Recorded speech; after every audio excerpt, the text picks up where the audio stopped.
I never thought my own child would raise his hand against me.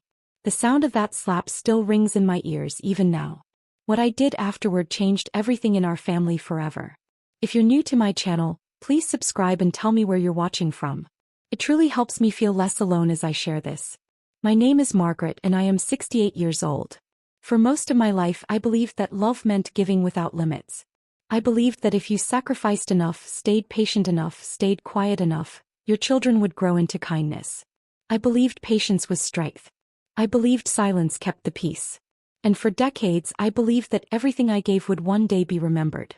I live in a quiet Midwestern town, the kind where neighbors still wave from their porches and grocery clerks know your name before you say it. I raised my son here. These streets watched him grow up. I walked him to school holding his small hand, sat through every parent-teacher meeting, kissed every scraped knee, and stayed up through every teenage heartbreak. When his father passed away years ago, my world collapsed and rebuilt itself at the same time. Overnight I became both parents. I worked longer hours, slept fewer nights, and learned how to be strong without ever saying the word out loud. As the years passed, my son married and started a family of his own. Somewhere along the way my life slowly folded into theirs. I moved into their house temporarily, or so they said. They needed help with the children. They needed someone reliable. Someone always available. Someone who wouldn't say no. That someone was me. My days settled into a quiet routine. I woke before sunrise, made breakfast, packed lunches, and walked the grandchildren to the bus stop. I cleaned the house, cooked the meals, folded the laundry, and waited. I waited for someone to ask how I was feeling. I waited for a thank you that never came. I waited for the respect that used to exist when my son was young enough to look at me with admiration instead of impatience. Instead, I slowly became invisible. Useful but invisible. Conversations happened around me, never with me. Decisions about the house, the finances, even the children were made without my voice. When I tried to speak, I was told I was old-fashioned. When I hesitated, I was told I didn't understand how things worked anymore.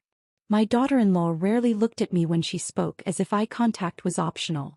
My son spoke to me like I was a responsibility he hadn't chosen, but had been forced to carry.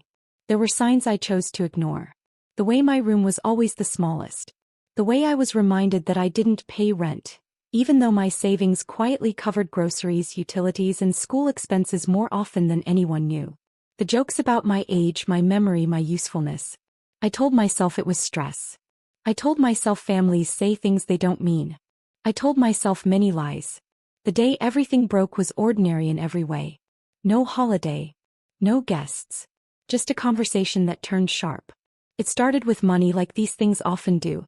I asked calmly if we could talk about how long I would be staying. I wanted clarity. I wanted boundaries. I wanted to feel like a person again, not a piece of furniture that had been placed in a corner and forgotten. My son's voice rose. My daughter-in-law crossed her arms. Words were said that can never be taken back. Ungrateful. Burden. Lucky we let you stay. Something tightened in my chest, but I didn't raise my voice. I never did. Then it happened. My son stepped closer. Too close. His face was red, his jaw locked tight. And before my mind could catch up to my body, his hand came across my face. Hard. Final. The room went silent. My cheek burned. My ears rang. I tasted metal in my mouth. No one moved. No one spoke. My daughter-in-law looked away. The children stared in confusion. And my son looked stunned, as if his own hand had shocked him more than it had shocked me. I didn't scream. I didn't cry. I didn't touch my face. I just stood there, realizing that whatever this family believed I was, it was far smaller than who I truly am. And in that silence, something inside me shifted. Not into anger. Not into hatred. But into a cold, steady clarity. They thought that slap ended the conversation. They had no idea it was only the beginning. That night I didn't sleep at all. I lay on my narrow bed staring up at the ceiling, listening to a house that no longer felt like home. Every sound seemed louder than it should have been. The low hum of the refrigerator, the distant traffic outside, the soft creak of the floorboards when someone passed my door without stopping. My cheek throbbed in slow, steady waves, but the pain in my chest was worse. That pain was heavier, deeper, and unfamiliar, like grief mixed with disbelief, like something breaking that I hadn't realized was still whole. I replayed the moment again and again in my mind. Not just the slap itself but everything around it. The way no one said my name. The way no one asked if I was okay. The way the room filled with silence, thick and suffocating, as if everyone had silently agreed that what happened was acceptable. In that long, sleepless darkness, I understood something that had taken years to form. The slap hadn't come out of nowhere. It had been building slowly, quietly, fed by years of disrespect, entitlement, and my own willingness to endure without protest. At some point before dawn, I walked into the bathroom and stood in front of the mirror. The light was harsh, unforgiving. A faint red mark still traced my cheekbone. I barely recognized the woman staring back at me. Her eyes looked older than 68. Not because of wrinkles or time but because something had been taken from her that night. Something fragile. Something important. I whispered to my reflection, "This really happened." Hearing the words out loud made my chest tighten. Saying it made it real. And once it was real, it could no longer be ignored or explained away. The next morning, I moved through the house quietly, almost carefully as if I didn't want to disturb anyone. I began making breakfast out of habit, reaching for the pan without thinking. Halfway through I stopped. My hands trembled as I set it down. No one had asked me to do this. No one expected it. I had simply trained myself over the years to be useful, to stay needed, to take up space only when it was convenient for others. When my son walked past me without a word, when my daughter-in-law avoided my eyes as if I weren't there, something tightened inside me again. But this time it wasn't fear. It was resolve. I felt ashamed, and that feeling surprised me. Not ashamed of them but of myself. Ashamed for excusing behavior I would never accept if it were directed at someone else.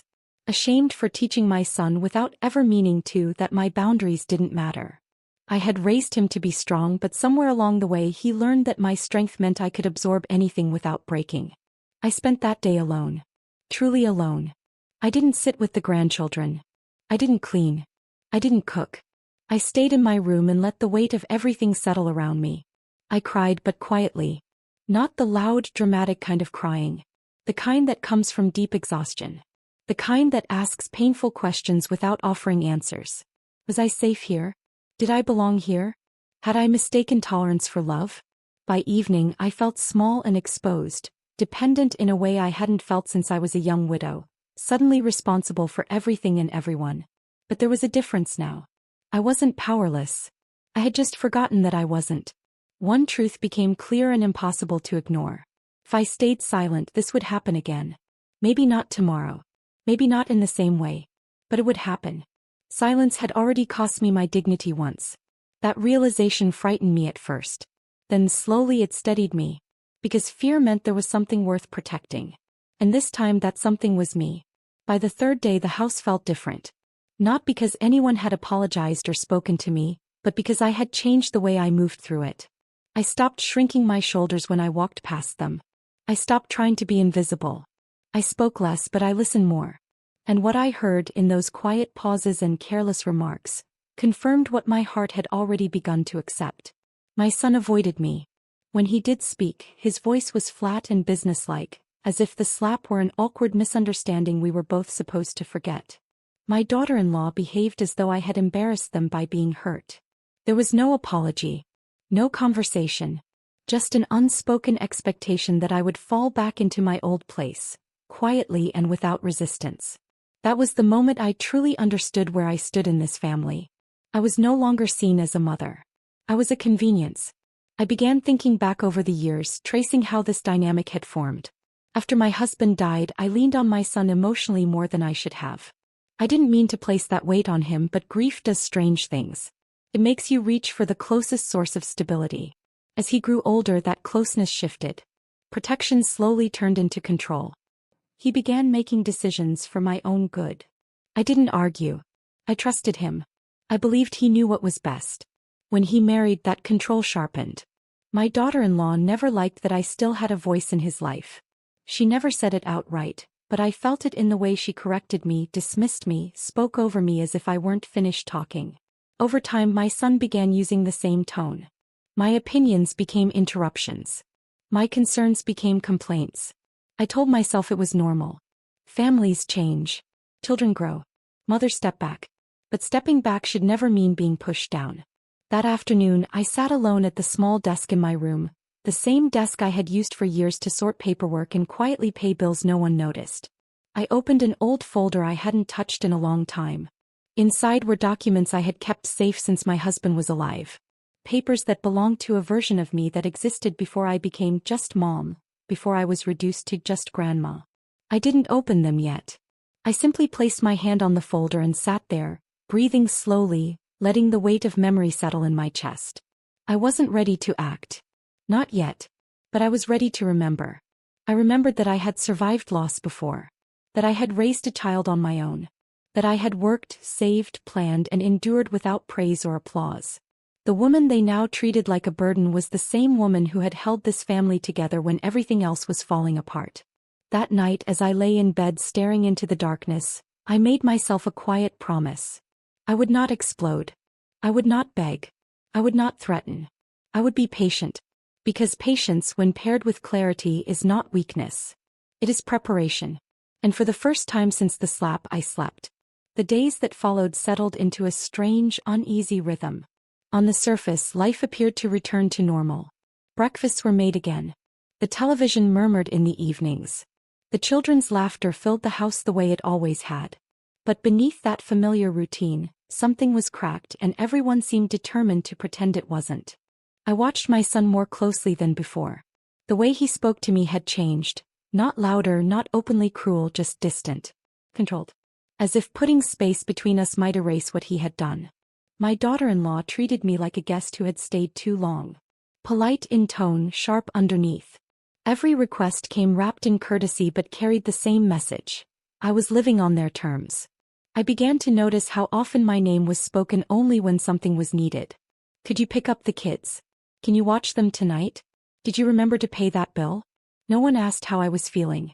No one acknowledged the bruise that had faded from my cheek but not from my memory. It was as if my pain had an expiration date, and once it passed I was expected to return to my role without question. Doubt crept in during the quiet moments. Late at night when the house was still, I wondered if I was overreacting. Mothers are taught to forgive. To understand. To absorb pain so their children don't have to. That voice in my head was familiar. It had guided me for decades, convincing me that endurance was the same as love. But another voice had grown louder. It asked why love should require humiliation. Why forgiveness should come without accountability. Why growing older should mean surrendering your dignity. One afternoon while folding laundry, I overheard my son and his wife talking in the kitchen. They spoke freely, assuming I couldn't hear them. I heard my name spoken with irritation, with annoyance. I heard plans being made about the house, about finances, about what to do with me. Not with me. With me, as if I were a problem that needed managing. My hands froze mid-fold. In that moment, any confusion I still carried disappeared. The slap had not been a mistake. It had been a revelation. That evening I went for a walk alone. The air was cool and steady, the kind that clears your head if you let it. I walked slowly through the neighborhood I had lived in for years, past houses that held memories I no longer shared. I realized how small my world had become, how carefully I had kept myself contained so others would feel comfortable. As I turned back toward the house, I felt something solid settle inside me. I didn't need to argue. I didn't need to demand respect from people who had already decided I didn't deserve it. I needed to protect myself. That night, I returned to my room and opened the folder on my desk. This time I didn't hesitate. I read every page carefully, my heart pounding not with fear but with clarity. What I saw there reminded me of something I had forgotten. While my family believed I had nothing, I still had choices. And choices, I realized, are a form of power. The memory of that moment didn't fade with time. It sharpened. With every passing hour, it felt as if the edges grew clearer, carving themselves into me. Not as an open wound but as a line I could not cross again. The betrayal wasn't just the slap itself. It was everything that followed it. Or rather, everything that didn't. No apology came. Not that day. Not the next. Not ever. The house carried on as if nothing had happened. My son went to work each morning. My daughter-in-law made plans for the weekend. The children played in the living room, laughing and running, unaware that something sacred had cracked beneath their feet. Watching them, I understood something I hadn't been ready to admit before. The slap wasn't an accident born of anger. It was permission. Permission they felt entitled to because I had allowed too much for too long without protest. I replayed the scene again in my mind, but this time slowly, without excuses. I remembered the way my son's hand had moved without hesitation. The way his face hardened instead of softening the moment it happened. And I remembered his wife's silence, the way it filled the room louder than any insult ever could. She hadn't stepped in. She hadn't gasped. She hadn't told him to stop. Her silence told me everything I needed to know. That was the moment I stopped protecting them in my thoughts. For years I had explained their behavior to myself. He's stressed. She didn't mean it like that. They need me. Families go through phases. I had wrapped their cruelty in excuses because it was easier than facing the truth. But standing there with my face burning and my dignity shattered, clarity arrived without mercy. They no longer saw me as family. They saw me as something they could control. The humiliation wasn't public, but it was complete. And in some ways that made it worse. Strangers didn't see it, but the people I had given my life to did, and they felt justified. That realization stripped away the last of my illusions. Love without respect is not love. It is ownership. Anger rose in me, hot and sharp, but I didn't let it take over. I didn't let it blind me or push me into words I couldn't take back. Instead, I let it inform me. I let it clarify what I could no longer deny. That night, I took out a notebook and wrote everything down. Not emotions, facts, dates, conversations, words exactly as they were said. Actions exactly as they happened. I wrote about the slap, about the threats hidden inside casual sentences, about how decisions about my life had been made without my consent. I didn't know yet what I would do with it. I only knew I needed a record. Because truth has weight when it's written. When I closed the notebook, I felt something I hadn't expected. Not revenge. Not rage. Relief. Because once betrayal is fully seen, it loses its power to confuse you. And confusion had been the cage I'd lived in for years. I wasn't trapped anymore. The emotional weight didn't lift simply because I understood what had happened. If anything, it pressed down harder. Knowing the truth doesn't erase pain. It gives it a name. And once pain has a name, it refuses to be ignored. I moved through the days carefully, like someone walking on glass. I smiled when spoken to. I answered questions when they were asked. I played my role the way I always had. But inside, something was coming apart. I felt myself unraveling threads I had tied tightly for decades. Threads of loyalty, obligation, guilt. The quiet belief that a mother must endure anything if it keeps her family together. At night, the silence became unbearable. I lay awake listening to the house breathe around me, the faint sounds of doors closing, footsteps passing, voices lowering. I wondered how I had become a stranger in the very life I had helped build. My mind turned inward, relentless and unforgiving. Did I fail him? Was I too soft? Too present? Not present enough? Mothers are experts at turning blame inward, and I was no exception. Fear crept in during those hours. Real fear. The kind that doesn't scream, but whispers practical questions you can't ignore. Where would I go if I had to leave? Could I live alone again at my age? What would people think if they knew what happened inside this house? Shame followed close behind, urging me to stay quiet, to keep this private, to believe that speaking up would only make things worse. For a while that fear almost won. One afternoon as I was passing by the hallway, I overheard my daughter-in-law on the phone. She laughed softly, speaking easily about plans that didn't include me. Then I heard my name, used casually, dismissively, like a minor inconvenience that would eventually resolve itself. My chest tightened, and for a brief, painful moment I felt smaller than I ever had. Older. Replaceable. I went into my room and closed the door behind me. I sat on the edge of the bed and let the tears come. Not quietly this time. I cried for the years I had given freely. For the woman I used to be before survival became my identity. For the mother who believed love alone was enough to keep her safe. But beneath the grief, something steadier began to form. I realized I wasn't crying because I was weak. I was crying because I had been strong for too long without being seen. Strength without recognition doesn't disappear. It turns into loneliness. And loneliness, I came to understand, is dangerous. It convinces you to accept less than you deserve just to feel included. That evening, I looked around my small room. My clothes were folded neatly. My few personal items were lined up with care. And I noticed how little of myself actually existed in that house. How easily I could disappear without anyone truly noticing. That thought frightened me. And then, unexpectedly, it grounded me. Because if I could disappear so easily from their lives, then perhaps I could also reappear somewhere else, on my own terms. I wasn't ready to confront anyone yet. My voice still trembled when I imagined it. But I was ready for something else. I was ready to stop asking for permission to exist. The woman they believed was trapped was quietly waking up. And once awake, she could no longer pretend she didn't see the door. I didn't announce my change. I didn't threaten to leave. I didn't confront anyone, not yet. I did something far quieter and far more powerful. I started preparing. For years, I had handled the household paperwork without anyone paying much attention. Bills. Insurance letters. Bank mail that arrived in my name because it always had.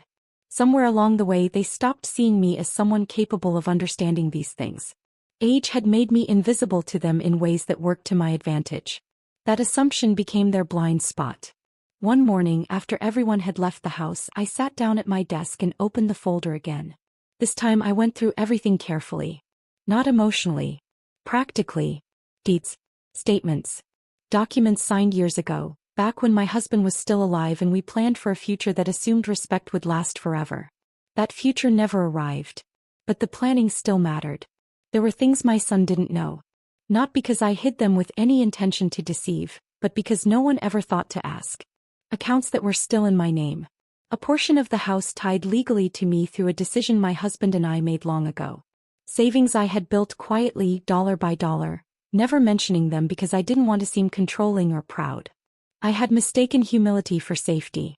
As I read through the papers, a strange calm settled over me. This wasn't about revenge. It wasn't even about punishment. It was about balance. About restoring something that had been taken without permission. That afternoon I made a phone call I had been putting off for years. I spoke carefully and clearly, keeping emotion out of my voice. I asked questions. I took notes. I listened. The person on the other end of the line treated me with respect. Something I hadn't felt in my own home for a long time. When I hung up, my hands were steady. Over the next few days I moved quietly. I secured copies. I organized records. Outwardly nothing changed. I still made dinner. I still smiled at the grandchildren. I still sat through conversations that didn't include me. But inside, something fundamental had shifted. I was no longer waiting for someone to save me. I was saving myself. There was power in knowing the truth while others assumed I had none.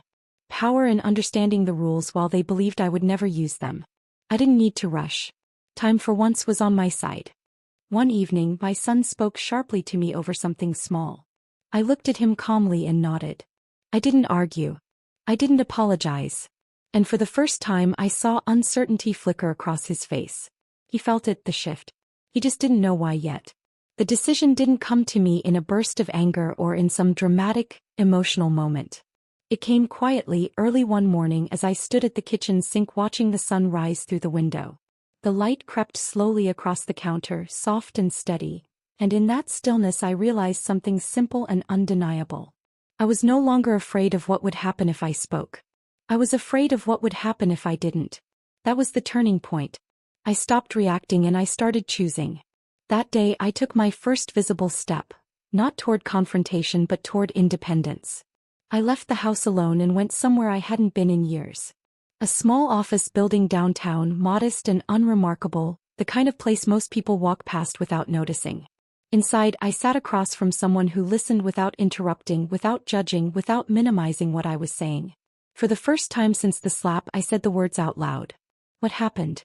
How it happened? How long things had been wrong before that moment? My voice didn't shake the way I expected it to. It felt steady, almost calm, as if it had been waiting for permission to speak. I asked questions. Clear ones. About my rights. About my options. About what protection actually looked like at my age. I wasn't asking how to hurt anyone. I wasn't looking for revenge. I was asking how to protect myself. When I walked back outside I felt lighter.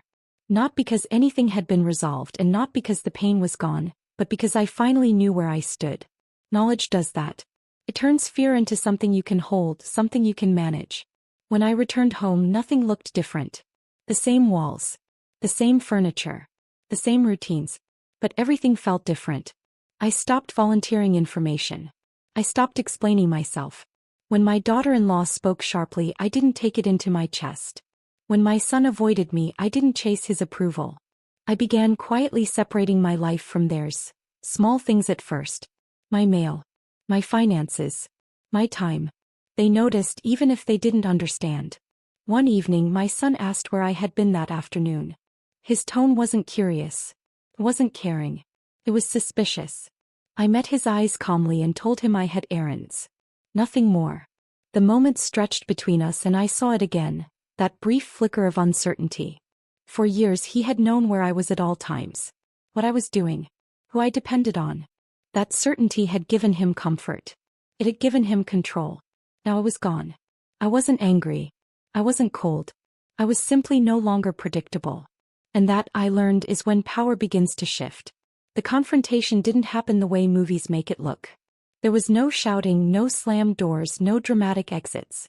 It happened in the most ordinary setting imaginable, around the dining table on a quiet evening, when everyone assumed things were still firmly under their control. I asked for a family meeting. My voice was calm, steady. That alone seemed to catch them off guard. My son looked annoyed. My daughter-in-law looked confused. They sat across from me waiting for complaints, maybe tears. They were prepared for the version of me they had grown comfortable dismissing. What they didn't expect was silence. Measured, deliberate silence before I spoke. I told them I needed to talk about boundaries. Not accusations. Not emotions. Boundaries. My son tried to interrupt me. He always had. This time I raised my hand slightly, not aggressively, just enough to stop him. My voice didn't waver when I said I wasn't finished speaking. The air in the room shifted. I spoke slowly, choosing each word with care. I described how I had been treated, not with exaggeration but with facts. I named the slap. I named the silence that followed it. I named the way decisions about my life had been made without my consent. I didn't cry. I didn't raise my voice. I didn't accuse. I simply told the truth. My daughter-in-law crossed her arms. My son scoffed quietly under his breath. That was the moment I realized they still believed I was speaking just to be heard, not to be taken seriously. So I changed the conversation. I told them I would be moving out. Not immediately but soon. I told them I had already made arrangements. I explained that my finances, my documents, and my affairs were now separate from theirs. I didn't offer details. I didn't need to. My son laughed, short, sharp, dismissive. He said I was being dramatic. He said I didn't have the means. He said I was confused. That was when I looked him directly in the eyes and said something that finally broke through. I told him he was mistaken. I told him I had legal standing he wasn't aware of. That decisions he believed were settled were not. That assumptions he had made about my dependence were incorrect. I didn't threaten. I didn't explain further. I let the weight of uncertainty do the work for me. The room went silent. For the first time I saw fear replace arrogance. My daughter-in-law's posture shifted. My son stopped smiling. They asked questions I didn't answer. They demanded explanations I didn't owe. I stood up, thanked them for listening, and walked back to my room. Behind me, the family they believed they controlled sat in stunned silence, finally realizing they had underestimated the woman they thought they had broken. The days after that meeting were tense in a way I had never experienced before. Not loud. Not explosive. Just tight. Careful. Every word felt measured now, every movement quietly observed. The house no longer felt like a place where I was ignored. It felt like a place where I was being assessed, weighed, and recalculated. My son tried to regain control first. He softened his voice, asked practical questions, pretended concern. He wanted details, where I was going, how I planned to live, what I meant by legal standing. I gave him none of it. I answered politely, briefly, and without emotion. The more he pressed, the calmer I became. That calm unsettled him more than anger ever could. My daughter-in-law changed her approach next. She became overly polite, almost friendly. She offered help. Suggested compromises. Spoke about moving forward together, as if nothing had happened. I listened without agreeing, without committing. I understood something clearly now. Kindness that appears only after power shifts is not kindness. It is negotiation. Behind the scenes, consequences were already unfolding. I followed through on every step I had planned. Papers were reviewed. Accounts were secured. Boundaries were documented. I didn't announce any of it. I let the changes reveal themselves naturally. Missed access, unanswered assumptions, quiet confirmations that things were no longer the way they believed them to be. The moment it truly sank in was when my son realized that a decision he had already made no longer stood. Something he thought was settled financially, legally, was not. I heard it in his voice when he confronted me. The confidence was gone. He wasn't angry this time. He was uncertain. I told him calmly that disrespect has consequences, even when it comes from family. Especially when it comes from family. There were no apologies. I didn't need them. Accountability doesn't always sound like regret. Sometimes it sounds like restraint. Sometimes it sounds like silence. My son stopped raising his voice. He stopped speaking over me. He started asking instead of telling.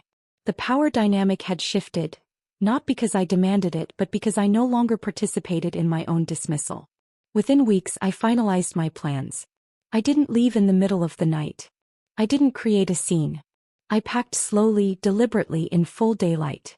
When I walked out of that house for the last time I didn't look back. I wasn't leaving in defeat. I was leaving in control. I moved into a small, sunlit apartment across town. Nothing fancy. Just clean, quiet and mine. The first morning I woke up there I sat at the kitchen table with a cup of coffee and listened to the silence. Not the heavy, punishing silence of being ignored, but the gentle kind. The kind that settles around you and lets you breathe. For the first time in years no one needed anything from me. I chose how to spend my days. I took long walks without checking the time. I picked up books I had put down decades ago and actually finished them. I cooked meals because I wanted to, not because it was expected of me. Slowly, carefully, I began to feel like myself again. Not just a mother, not just a grandmother, but a whole woman with her own rhythm, her own life. Word traveled quickly through the family. Not through apologies or heartfelt confessions but through consequences. My son learned that respect isn't optional. My daughter-in-law learned that silence can be stronger than arguments. Eventually they reached out, not with remorse but with caution. The tone was different now. Measured. Careful. Kept my boundaries firm. I did not step back into the old roles. I did not explain myself again. I did not justify protecting my dignity. When I spoke I was listened to. When I chose distance it was respected. Not because they suddenly understood love, but because they understood limits. That slap, the one that shattered me in the moment, became the line that saved me. It forced me to see a truth I had avoided for years. Enduring mistreatment is not strength. Patience without self-respect is surrender. I am 68 years old. And I am not weak. I didn't win by humiliating anyone. I didn't win by yelling or seeking revenge. I won by choosing myself, calmly, deliberately, and without asking permission. If there is one thing I've learned, it's this. No one is ever too old to reclaim their life. No one is ever too old to say enough. And no one, no matter who they are to you, has the right to take your dignity and expect you to stay silent. I didn't lose my family that day. I found myself.